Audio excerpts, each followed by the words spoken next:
All right, we're gonna kick it off with the obvious, right? Okay, Gennady Golovkin, Sergey Derevyanchenko set for Madison Square Garden, New York, coming up. But you know, before we talk about that, we need to talk about the IBF, and then we got to go back to 2018. So let me kick it off here. Canelo, okay, loses the IBF. Remember, I'm gonna read this. Remember, all the progress Canelo Alvarez and Derevyanchenko were making this morning didn't quite work out.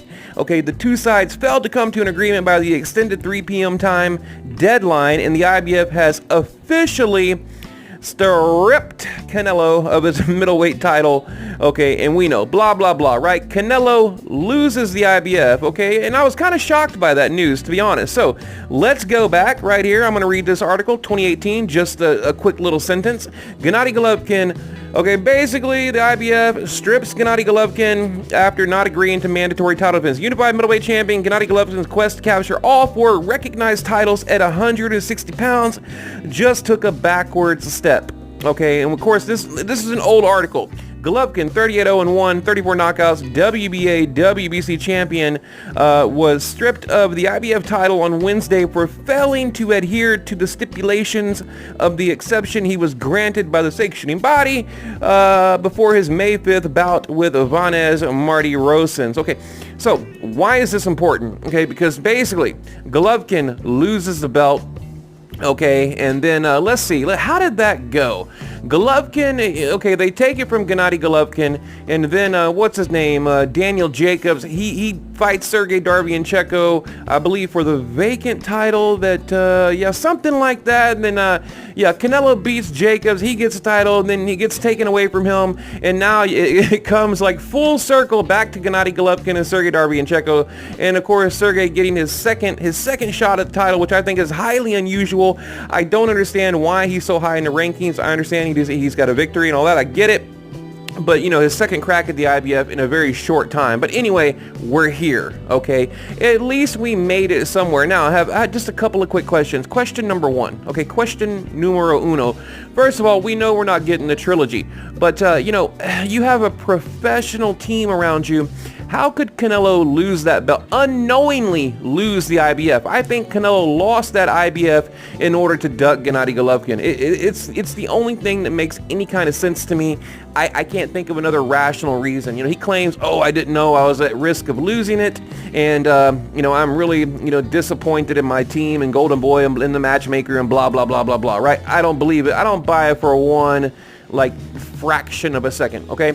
Now, we have Golovkin, you know, and my question going back to Gennady Golovkin is why didn't he take the title defense? You know, obviously there was all these videos on YouTube talking about Gennady Golovkin, you know, he's ducking, you know, Sergey Derevyanchenko to fight Alvarez Marty Rosens. But remember, the only reason he didn't take, or he took that fight was because Canelo failed the drug test, 2 drug tests, in fact, okay? So he was kind of forced to take the Alvarez Marty Rosens fight, and he wasn't really prepared to take on a mandatory title defense because, you know, that's just a completely different ball game. But my question to you guys and to Golovkin and to whoever can answer it is why didn't he just take the title defense back then? I'm talking about Gennady Golovkin. You know, whenever the Canelo fight fell through, right? He popped dirty for what was it, clenbuterol for PEDs, you know, the PED tacos. Why didn't he just take the fight back then? You know, and I defended Gennady Golovkin. I said, no, he's not ducking this guy. And obviously he wasn't ducking him because here we are. The fight's made and it's going to happen. You know, but that would be my question. You know, I wish he would have taken the fight back then. And, you know, I think that would have changed the whole dynamics of the middleweight division, you know. But I don't know. Like I said, Canelo, Golden Boy Promotion, they're very crafty. They probably would have found another way to avoid the trilogy. But here, Golovkin, he talks about, he says, you know that I consider Madison Square Garden as my home away from home, and there is nothing better than fighting there again. It is old school. On October 5th, it's going to be a good fight. Every time I enter the ring, I try to give my fans the fight they want to see, the show they deserve. It will be such a fight. We will bring back big drama show, right? We all want to see the big drama show to the ring at Madison Square Garden and, of course, on DAZN, okay? You know, so look, is it better than Steve Rolls? Yeah. Is it better than Alvarez Marty Rosens? Yeah. You know, I think back to, you know, the past 2 or 3 fights, you know, that Golovkin had, you know, I think it's the best besides Canelo, you know, so I'm not really mad at the fight. you know, but like I said, we kind of got duped into thinking we're getting the trilogy. That's the disappointing. So it's a bittersweet thing. Yeah, I think it's going to be a good fight. Like I said, much more competitive. It's definitely a step up fight for Golovkin, you know, coming off a win from, you know, Rolls and Marty Rosen and all that, right? Of course it is, you know, the competition's a little better, you know, I mean, but we all know Sergey Derevyanchenko, I mean, he's not a seasoned veteran. I mean, what has he got now? Like 13, 14 fights, just lost to Daniel Jacobs, a guy that Golovkin, I believe, easily beat. So, you know, but the question is, where is Gennady Golovkin? Now, and also, you know, the other breaking news with Golovkin is, you know, look, I told you guys like in two videos ago that Golovkin and Tom Loeffler, they were not getting along. They're on the outs is how I put it. I said, look, these guys aren't jiving. Something's going on. Next thing you know, we hear that Golovkin is going with Matchroom Boxing, right? So it's just crazy to me, you know. And if you look at the banner right here, you see up top Matchroom Boxing. You know, if you look at the banner right here, Matchroom Boxing, Gennady Golovkin Promotions. Now, the details are very murky. I think it's more for Gennady Golovkin and his new promotional platform to promote his own fighters, but it does open new doors, right? It definitely opened new doors, and it appears to me that Golovkin is finally moving on, right? You know, like maybe he's going to quit chasing that trilogy now, because that's a big move, right? To go with Matchroom Boxing, but I don't know. We don't know the details. Like, is it for his fighters or for, well, you know, we just don't know, right? Right here, former middleweight champion Gennady Golovkin, 39-1-135. Okay, we'll be working with Matchroom Boxing USA promoter Eddie Hearn in a partnership, okay? In a partnership. I mean, that's kind of, you know, you got to look at the language there. There will be an announcement this week. The 37-year-old Gennady Golovkin will be fighting for the vacant IBF middleweight title, and we all know this. Let me skip forward a little bit. Golovkin wants a trilogy match with Canelo Alvarez, but Hearn has no control over the Mexican superstar. Okay, Canelo makes his own decisions, right? Because Canelo was the boss, okay? Canelo is signed with Golden Boy Promotion, and he calls the shots. I mean, funny. I thought the platform paying you $300 million called the shots, but okay, you know, that's for another video. I'm not going to go on a rant like I usually do. Okay, it's unclear. See, here's where I said it's a little bit murky. It's unclear how the partnership between Gennady Golovkin and Hearn will play out. Okay, this is a deal for Golovkin's fighters, right, on his Gennady Golovkin platform. Okay, so like I said, I think it's geared more towards Golovkin's stable of fighters that he's building up, kind of like Pacquiao's dealing with PBC. Okay, but to be able to fight on Hearn's Matchroom cards, question mark. Okay, that would be a good move for Golovkin. Hearn has 4 options for Gennady Golovkin.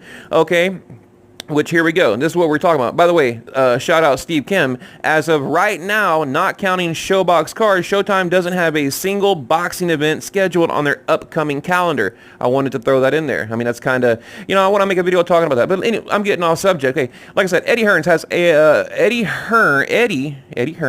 has a number of fighters that could potentially match up with Gennady Golovkin, Demetrius Andrade, maybe a rematch with Daniel Jacobs, Billy Joe Saunders, maybe Smith. However, most of them aren't popular in the United States, and they would bring in very few new subs to DAZN from the casual boxing fans. It takes years to build a big name in the U.S., and Saunders and Smith are unknowns with fans, okay? But, I mean, when has that ever stopped any promoter, right? It's like, oh, wait, you know, it's only when it's convenient, right? It's only when it's good. Like, who in the hell knows who Sergey Derevyanchenko? Look, I guarantee you, more people know who Billy Joe Saunders is versus Derevyanchenko. More people know who Daniel Jacobs is versus Derevyanchenko. So the logic behind a lot of this reporting just never makes any kind of sense to me. You know, it takes years to build them up and blah, blah, blah. Anyway, Golovkin, who is nearing 40, doesn't have enough time to wait for Smith or Saunders to become popular in America. He would have to fight them very soon. And even then, he might lose to both, okay? It's hardly worth it for Golovkin to fight them unless he's getting loads of money. A rematch between Golovkin and Jacobs would be of interest for U.S. boxing fans, fans as well as DAZN. Okay, right here, a quick tweet. Eddie Hearn, Gennady Golovkin will work together moving forward. Sources, where do you go? Sources tell the announcement of their partnership will be made this week at the Golovkin and Derevyanchenko presser in New York. The October 5th middleweight title fight at Madison Square Garden will be on the DAZN platform, as we all know. And working with Hearn, Golovkin could be looking to get the most of what's left of his boxing career. Like I said, I'm not going to continue on. But basically, to me, it looks like Gennady Golovkin said, you know, just peace, deuce, I'm out. You know, adios, amigos, right? He's gone. You know, finally, he said, look, there goes Canelo.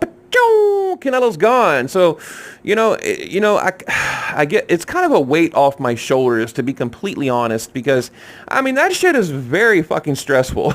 You know what I mean? Like, I really wanted that fight. I put a lot of time, a lot of effort, a lot of energy, a lot of heartache, a lot of soul, a lot of everything into it, and it never materialized. It just kind of like, it just, you know, disintegrated. Poof. Just, you know, poof. Kind of like, I was watching, what was it? The Avengers, the Endgame. Awesome movie. You guys got to check it out. You know, but remember in the beginning of the first one, right? How they all just kind of turned to dust and blew away. I think, you know, Canelo just kind of evaporated finally. And it's a load off my shoulders because, you know, it's just a matter of time before he loses, right? And now he's only down to 2 belts, okay? And, you know, look, you got 4 big players in the whole belt world, right? The whole sanctioning body world, the alphabet soup, okay? And now Gennady Golovkin is about to get that IBF. Now, now, if he loses against Derevyanchenko, then it's game over. It is game over. Like, game over if he loses. So we will see. But I don't think he will. Honestly, I don't. You know, I don't think Derevyanchenko has the power. I mean, Golovkin, you know, he still has a good chin. He's still got power. I do worry about his stamina. I talk about it all the damn time. You know, he's breathing heavy, gasping for air in round 2, round 3 after very little output. So the stamina for me with Golovkin has always been my issue. A little bit flabby in the midsection, that kind of thing. But whatever, he gets the job done. You know, he'll get in there, he'll get it done. So, you know, hey, you got to kind of take your hat off to him, whatever. But yes, trilogy canceled. And like I said, it's the IBF has come full circle. You know, it started with Golovkin, it goes to Jacobs, then it goes to Canelo, and now it's back up for grabs. And if all goes according to plan, Gennady Golovkin will be the new rightful owner of the IBF title, okay? But, like I said, but what if he loses, right? And then that's it. Like I said, game over. There's no trilogy, there's no Golovkin. I don't even know what DAZN would do. Like, you know, cut his deal. Who knows, right? And I'm sure. I'm almost like 100% sure there's a rematch clause. And by the way, I don't want to say there is officially, but I'm like 99.9% sure there is a rematch clause. So if Golovkin did lose, we would get a 2. We'd get a rematch, which Canelo would love. Absolutely love. Now, also, don't forget, we have the Kovalev fight coming up this weekend, okay, in what, 2 or 3 days. Today's, what is today? Thursday. Wednesday. You know, so yeah, it's coming up in a few days. Now, Golden Boy Promotion said if Kovalev can get past Anthony Yarde, then the fight's on. You know, the paperwork's already drawn up. They've already ponied up the money. And if he can get past Yarde, we're going to get Canelo Kovalev, which, again, I like the fight. I do. You know, and there's a lot of things. I mean, go listen to my other videos. Canelo, he's not a middleweight. He's not a small middleweight. Remember Oscar De La Hoya said, oh, he needs to grow into a middleweight. No. The dude's a light heavyweight, and we know that, right? You know, and Kovalev, not a big light heavyweight. So, you know, at the end of his rope, end of his days, you know, losses to Andre Ward and Alvarez, not Canelo, but the other Alvarez, okay, came back, beat him, that kind of thing. So, you know, I don't know. To me, it's a 50-50 fight, and I'd almost favor Canelo in the fight by decision, right? It will be in Vegas. So you can pretty much go ahead and chalk that one up on the board over there, Canelo by decision, because that's what's going to happen. But, you know, maybe by then Kovalev will, you know, like soften up a little bit, and maybe Canelo can get the stoppage. I don't know. But regardless, Canelo will win that fight. Make no mistake about it. He's going to win that fight. So, again, they said if Kovalev wins, then we got Kovalev Canelo in, you know, coming up next. So that would be in early 2020. So the trilogy, the Golovkin-Canelo trilogy, wouldn't be until the end of 2020 or 21, 22, 23, 24, 25. Who freaking knows? I don't care anymore. Like I told you guys, I'm going to make a whole video talking about it. The journey, right? The journey of Canelo-Golovkin trilogy has finally ended. Now, anything can happen. We know how this goes, right? I mean, they're talking about a Mayweather-Pacquiao rematch, right? Like right now. You know what I mean? So we know how this goes. It can happen, sure. But as far as I'm concerned, it's done and over with. So anyway, guys, I'm probably going to leave it at that. Like I said, Gennady Golovkin joining Eddie Hearn Matchroom Boxing, opening up a couple of new doors, right, for him and his fighters. You know, probably going to get that IBF this weekend. What does that mean for a Canelo, the trilogy? Absolutely nothing, right? It just means nothing, literally nothing. So, you know, we'll see. But anyway, guys, what do you think? Leave it below.